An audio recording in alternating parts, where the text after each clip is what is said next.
all know about this thing that yoga has a great importance attached in terms that it helps in healing couple disease as well. So just enlighten us with what all disease can yoga help us cure those disease. Well, before I go into specific examples, let me just say a few words about why yoga as a healing method is gaining prominence, is becoming more and more important. Because the society we live in, the culture we live in, there are lots of problems have arisen in healthcare, in medical care field. There are critical issues in emergency care, in diagnostics, in insurance, in the cost inflation, and all this. And a lot of people are uninsured or inadequately insured. So given all of this, and the feeling that in the conventional medicine, one is dealing primarily with the symptoms of the ailment. So you have an infection and you develop a fever and you get the pill to reduce the fever without necessarily curing the cause of that. Or you which at times lead you to various other side effects as well. Yeah, side effects and recurrence. Because if you only treat the symptoms and not the cause will persist. And the symptom will recur. So what do? We have to look at the whole personality. We have to look at the symptoms, the cause, and what has produced that cause. In other words, where is the origin of the problem? What yoga has taught us through the centuries, sometimes we have ignored that teaching, is that out of the hundreds of thousands of different diseases, ailments, their causes are fewer. In other words, we have 10 or 12 physiological system. You have a respiratory system, you have a circulatory system. Any one of the system can go berserk and produce not one but dozens of different diseases. You have respiratory problems, so you have cold and allergies and asthma and hundreds of different kinds of allergies and shortness of breath, anxiety, all that is related to one system. Similarly, you have digestive tract disorder. So the process of digestion and elimination, you can have many kinds of gastrointestinal disorders. You have many kinds of elimination disorder of the colon and the intestines and the whole works, acidity, heartburn. I mean, you name it. But if we address the digestive tract problem, improve the digestive process, you eliminate so many. So the point is that for many different diseases, there are usually fewer disorders of the main physiological function. That is one point. So the yoga approach will say, let's go to that system where this problem is coming from. Secondly, why that system is malfunctioning is because the system has either too much heat or energy or too little, which means there is a maldistribution of energy flow in the body, the vital energy, the life force.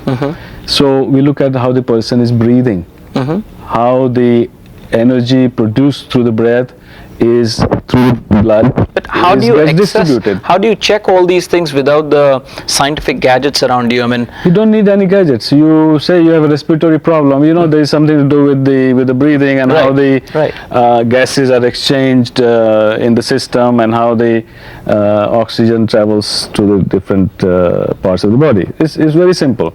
You have a digestive problem, you have a nervous system problem, or you have muscles and bones, etc. So that doesn't require sophisticated instrument. If you have energy flow imbalance, that doesn't require sophisticated instrument. You simply say, you're not breathing right, so you improve the breathing process. Now, this is the second layer. From body, physical body, we go to the breath and the prana. They say, why is the prana disturbed?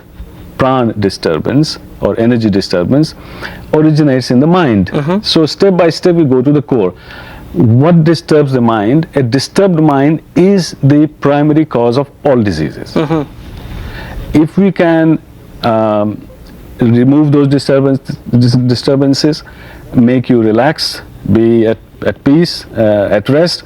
This is where the real healing takes place. For example, when you have a good night's sleep, your body repairs itself, which is lots of people don't get it in nowadays. A lot of people don't get it, which is a very sad commentary on our present age. There is no doubt about present it. age. So the yogic techniques would suggest that you work at the physiological system, you work at the energy level, and you work at the state of the mind. And different emotions disturb the mind differently. Somebody who is angry very frequently will disturb the prana, constrict certain muscles, and disturb the flow of energy, disturb the physiological system, and it shows up in a disease. If somebody is always critical, criticizing everything, or worrying about everything, wants to fix the whole world but is unable to do that, there's a frustration. Those people develop excess gases, toxins. It can lead to arthritis or stress or insomnia or many other things.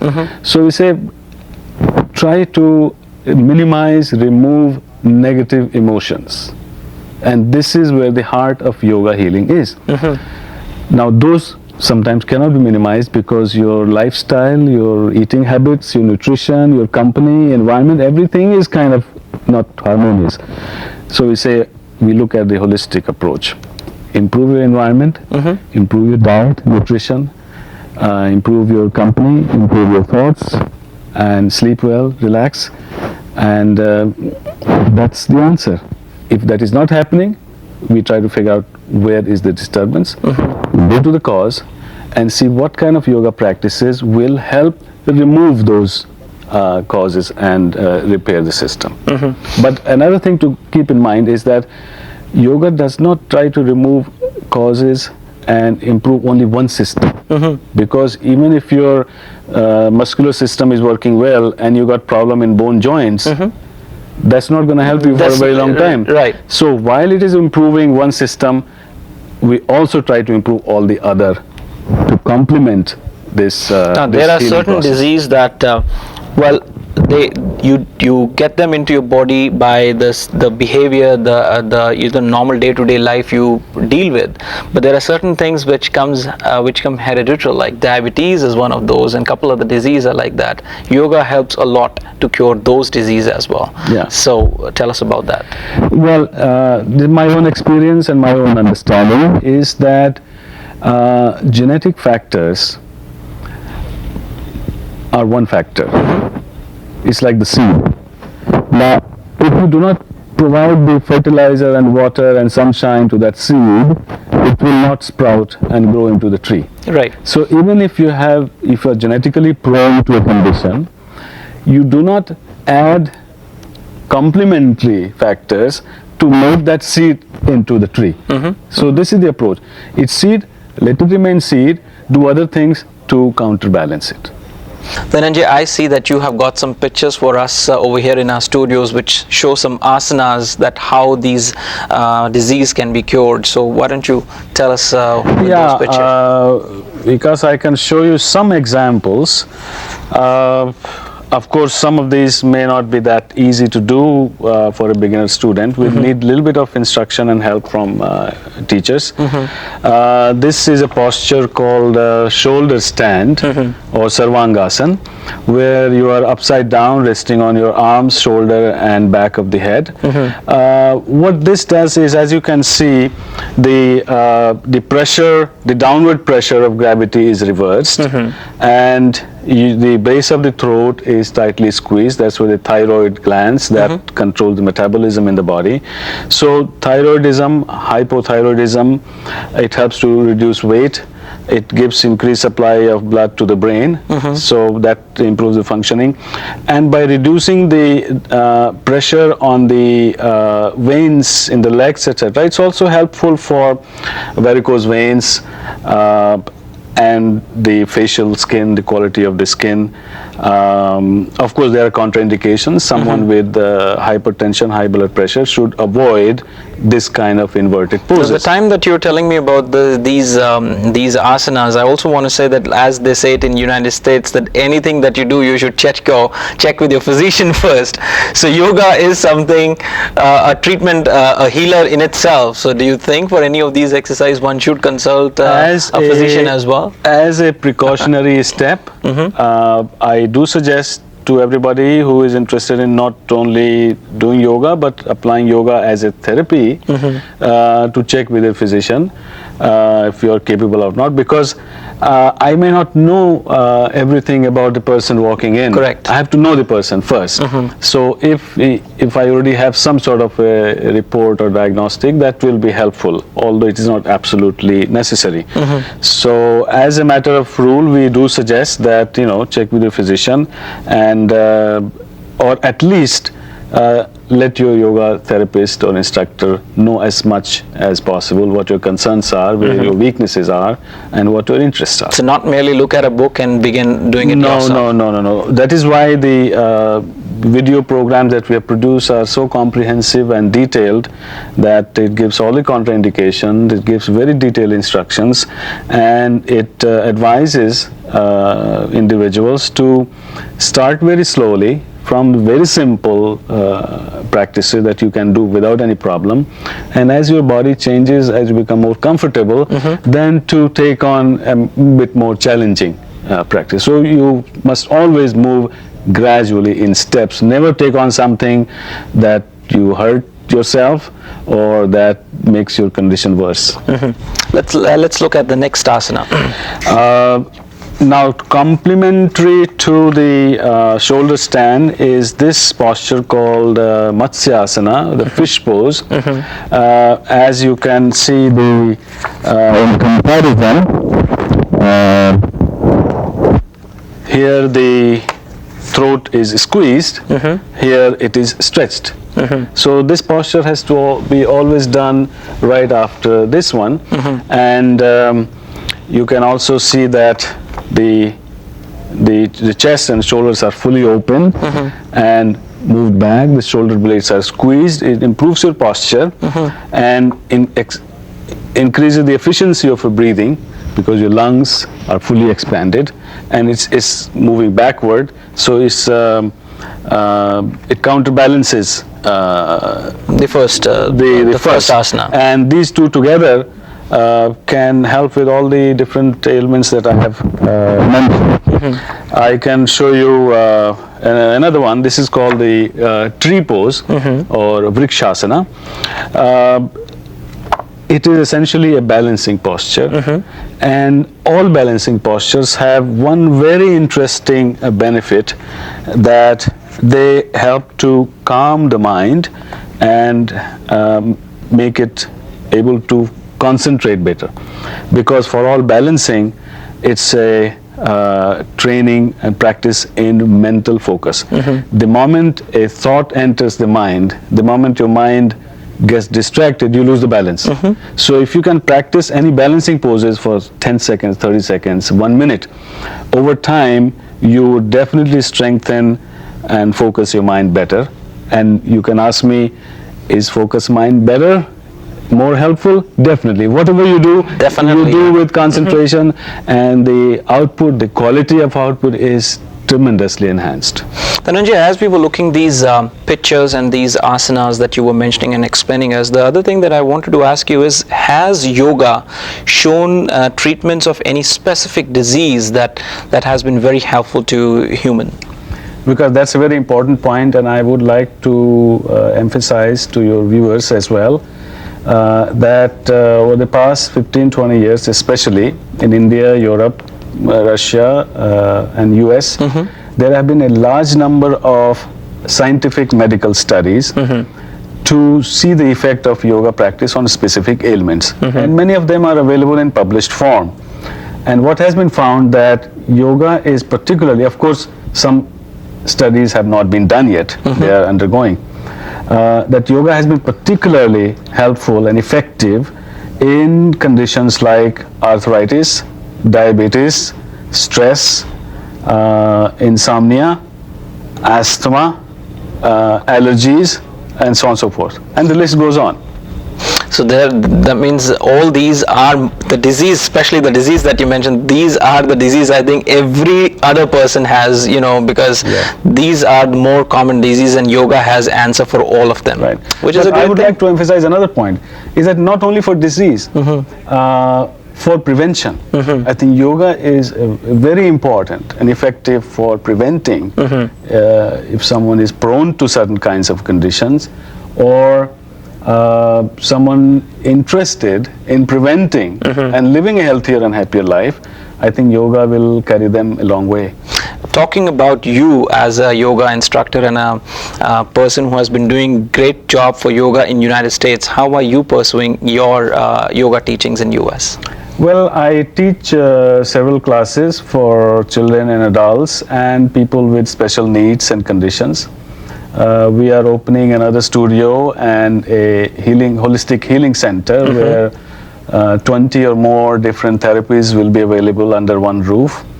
We are also working as a volunteer at a school. Tell us about your school, which is quite famous down in Virginia. Yeah, the school was founded in 1984. So serving the community, we have about 50 different classes. Wow. And about 400 to 500 students. And all mixed, South Asian, Americans. Oh yeah, it's a non-profit 501c organization, non-discriminatory. So there are Americans and people from all over Asia. All various including of course India, Pakistan, Bangladesh, Sri Lanka, Nepal, Afghanistan, and all people come there and everyone is welcome. And we teach classes in Hindi, Sanskrit, all forms of Indian classical dances, all aspects of Indian classical music, instrumental, vocal. So these are all the part of that school? All part of that school, and we have a number of classes in yoga at different levels for various groups of people.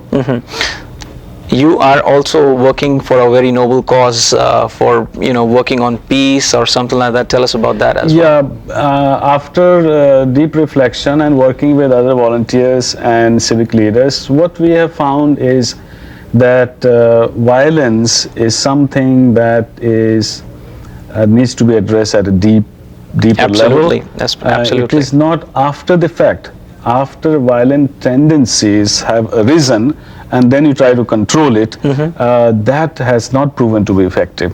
So I think from the childhood, through primary education or kindergarten, that is where we need to adapt the mentality, the psyche of the person, that you naturally become more peaceful and you do not entertain violent tendencies to yourself, to others, and to the environment. So we have prepared a proposal which was circulated to the White House, all the governors, all the senators, congressmen, and news organizations. And we have received a lot of encouragement and support, even from the PM's office in India. Oh, that's very good. That's very good.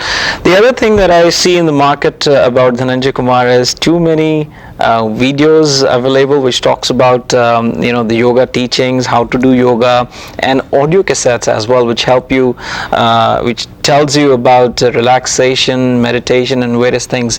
So tell us about those things as well. Well, this is a natural outgrowth of the commercialization of any good idea, good or promising idea. So it is to be expected. It is common. Within that sea of products available, of course, their qualities differ. Some are purely as entertainment tools. Something looks good and you watch it and you put it back on your shelf. That is not the kind of stuff that we are interested in. We want to bring the right knowledge and practice and inform and attempt to educate people so that they can adopt it and benefit from it. So our emphasis is on comprehensiveness, on the depth and detailed explanation and instruction of how to do it. Now these are again a creative part of putting them all together into translation or whatever.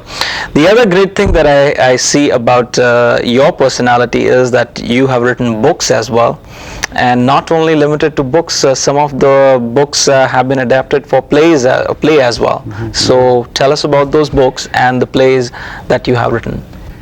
Yeah, I have been inspired and involved in a number of other literary and cultural projects. There are a few books, poetry collections, a few plays, children's plays as well. Some of them have been reviewed in India extensively. And my experience has been that if I do not try to force myself to do something, in which case the quality is much inferior, and I'm not too happy with that. As long as I allow things to happen, as long as I observe and experience and explore my inner self and say, okay, there is something that is waiting to be expressed, I try to allow that to happen. And as a result of which, a number of things have happened to which I don't take any credit. I just enjoy, have fun. You have been given title of Yogacharya. You've been awarded by certain organizations. So tell us some of the prestigious awards that you've got in your career of yoga. Well, normally I've forgotten about them. Why is that?